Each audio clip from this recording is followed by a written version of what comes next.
This is a 2026 Western Sergal, and it has an amazing interior which is only for a convertible, but it can get only for the coupe version.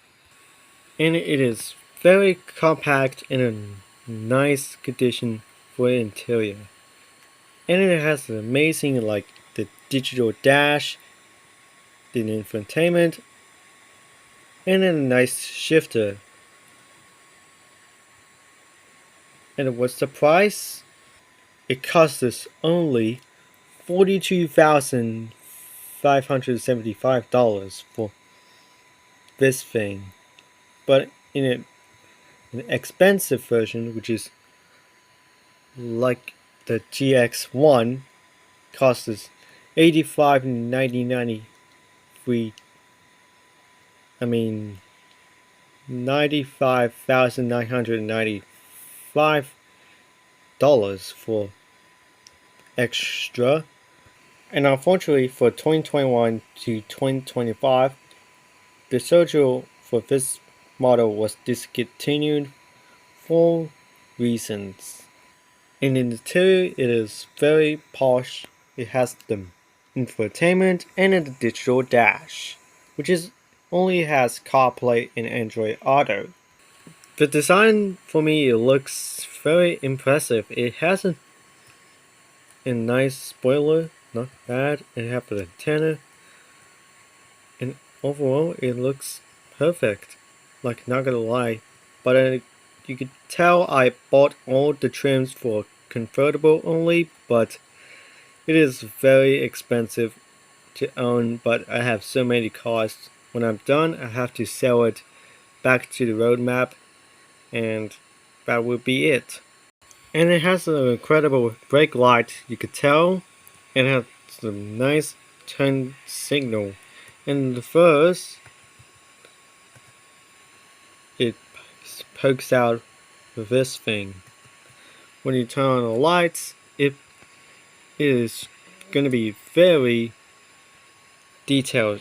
You can see it crossed around there, and it's only across this one, which is stopped there, connecting to the front bumper, which is alright.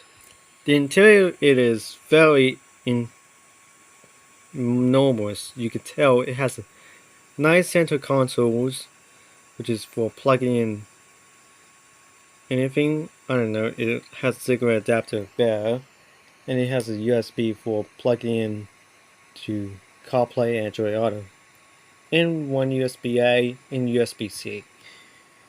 And it has the nice screen here. You could tell it was off, and you have a gauge cluster, which is it's nothing. You can tell it's pretty analog. I'm gonna put on the brake, clutch in, and start. Wow, that is amazing. You can see when you tell it has a nice 7-speed manual transmission. You can get auto for XR Plus and TV1. Not so better, but I'm not even know how to use this. You can tell it has an incredible animation. You can see it is very flexy. You can tell it hasn't been a metal rod, but not gonna lie, it has a climate control, and it has the buttons here. We can see, but we have meetup, blackout for turning off the screen here, dash cam, settings, and we're gonna see what this is half of the screen. As you can see, we have the song was playing, which is about that, and then have a clock, a weather, and some built-in Wi-Fi, and we have a person, which is this profile one, which is I own the car, but who knows. And I have a navigation system, and I have a car trims. You can tell what model it is for every trim has one, and as the car photo looking. You have a media, navigation, my Western. Well, I already have an app, but I don't use it. Apps, come on, blackout and settings. I have the back button, and then the going to home screen, and then the farm room. On only this model, you could tell we have a clock here, navigation on the dash, and then have the lane assistance for see how it turns and going the wrong way, and have a mileage. When you open the door, you can see I'm just thinking we have the red indicates means open the door, and at the top we have the miles per hour screen. Well, only for Europeans about getting in the kilometers an hour. I'm thinking, and we got a temperature and water. I'm pretty sure turbo and fuel. Underneath the steering column, you can tell it has nice pedals, and you can see it has a clutch pedal and brake pedal. You can see it looks like a paw, which is the dead pedal, which is pretty nice looking. Normally, you could tell when you try to start the car, you have to foot on the brake and hit button to start on the dash, but it's underneath this infotainment to push that, and the traction control, and then has a button. And then you have the gears that how many has one, but thankfully it means it says fourth gear, but turns out the company made a mistake to put 2/3. This is dumbest, you think. And then we have a weird looking handbrake. Not sure why I feel it, it's uncomfortable. And let's go in the back. Now before I go in the back, you can see what's difference to this one. Now from GX1 or XR Plus, you can see it has the digital dash, which is for how many miles it got, and that same types of sorts. It is similar like a Lamborghini Reventon, just by looks of it. It have an automatic transmission. You can see it has a screen here to tell us which gears you're in. Not bad. And it has the forgotten to show you was the sunroof. You could tell you can open and close it. Not even sure you press that. And then SOS button, which is I don't want to touch that, which is for emergencies. Which is a very cool features. You could see we have a car here, we have a trim here you chosen, and then the songs different playing, which is pretty nice look to it. I'll show you all. And we have an R version of it. Very unique. It looks like a Bumblebee to me from Camaro. And the XR, you can see it was red, and then the different songs, everything, not bad. It's kind of unique and different. And lastly, the XR Plus. Same song and different car. In the back seat, from the bass trim, you can see my legs was touching the front back of the front seat, which is for my foot. And without a soft roof on, you can see this is what it looks like. Not bad, which is I'm wearing the Christmas hat because it's nearly Christmas. And it has a very cool feature to put the soft roof on.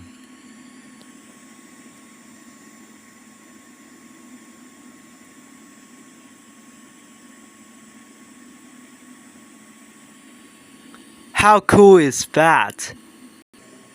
Now inside with the roof on, you can see unfortunately my head was touching here, but it's my hat which is touching on the roof, which is I only leave it off for Christmas And yeah.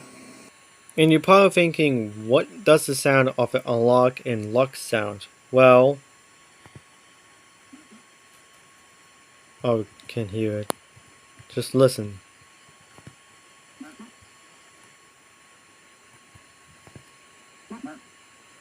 It sounds like a freaking dog. What the heck?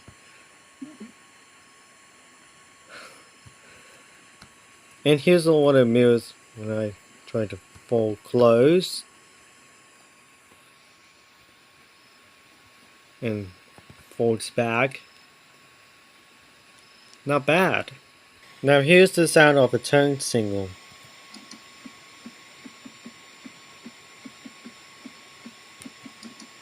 It sounds like an orchestra, but not bad at all. And we're gonna see how does it starts.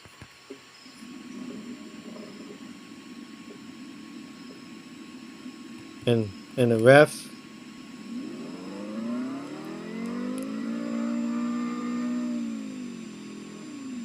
Not bad. Now onto the R trim.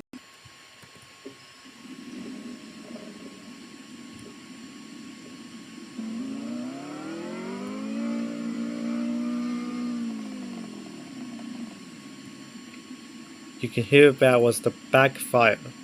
And XR.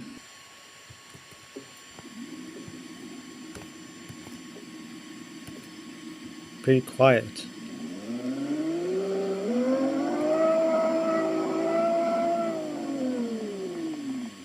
Sounds like a V6, but I'll take it. XR Plus.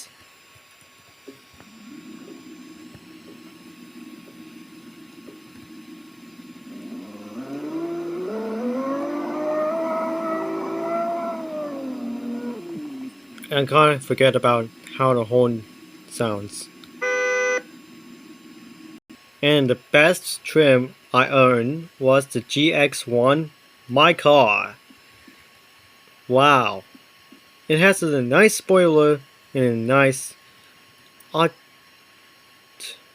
Pretty cool, and not sure what I'm gonna replace the plate frames, but I'll think about. And a nice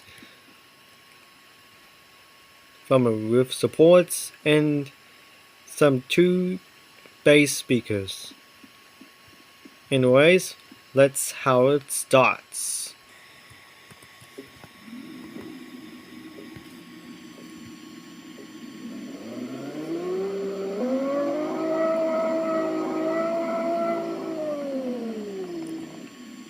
It's not bad, but I'll take it. Driving the Sergal GX1, it's kind of amazing. Like, I absolutely love it. That beast. Which is, I'm turning to race car of freedom, but I sold it to make more money. But I'm gonna see how it sounds.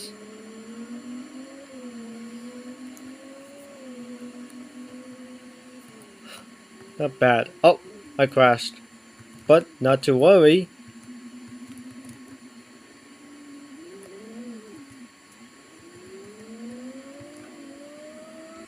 It was removed. And I forgot to mention it has 8 gears for GX1, and it is very fast for hypercars, but not so. When I put reverse, this one has a backup camera, which is pretty awesome without guidance lines, and it has a feature for it.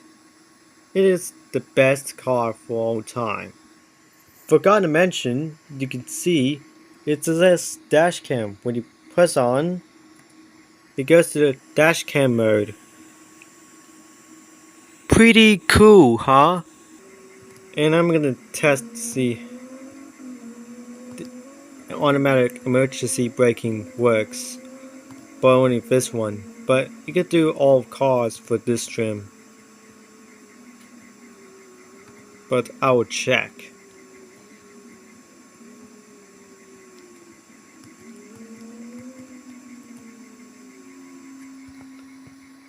Oh, you can see it only gets minimal closest, but it is safety. And now let's try in first person.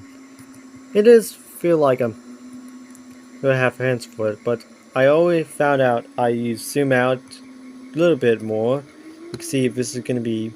Oh, gotta tries to work. You can see this is how it looks like in the body, and when I turn around, yeah, that is my face there. And turn around, and then I'm able to see that bug, but don't worry about that. I'm gonna try the other player's car. Like this is the test subject, but well, I tried, but it did not see orange lines about the car of blind spot. But I give that a no. I hope you enjoyed this car review for this thing, but I give this a lot of success, 10 out of 10 for this beast thing, and I'm really working on the project for that car I owned to make a super extra sporty to it. Now this is Shuni, or I call it Ballad, out.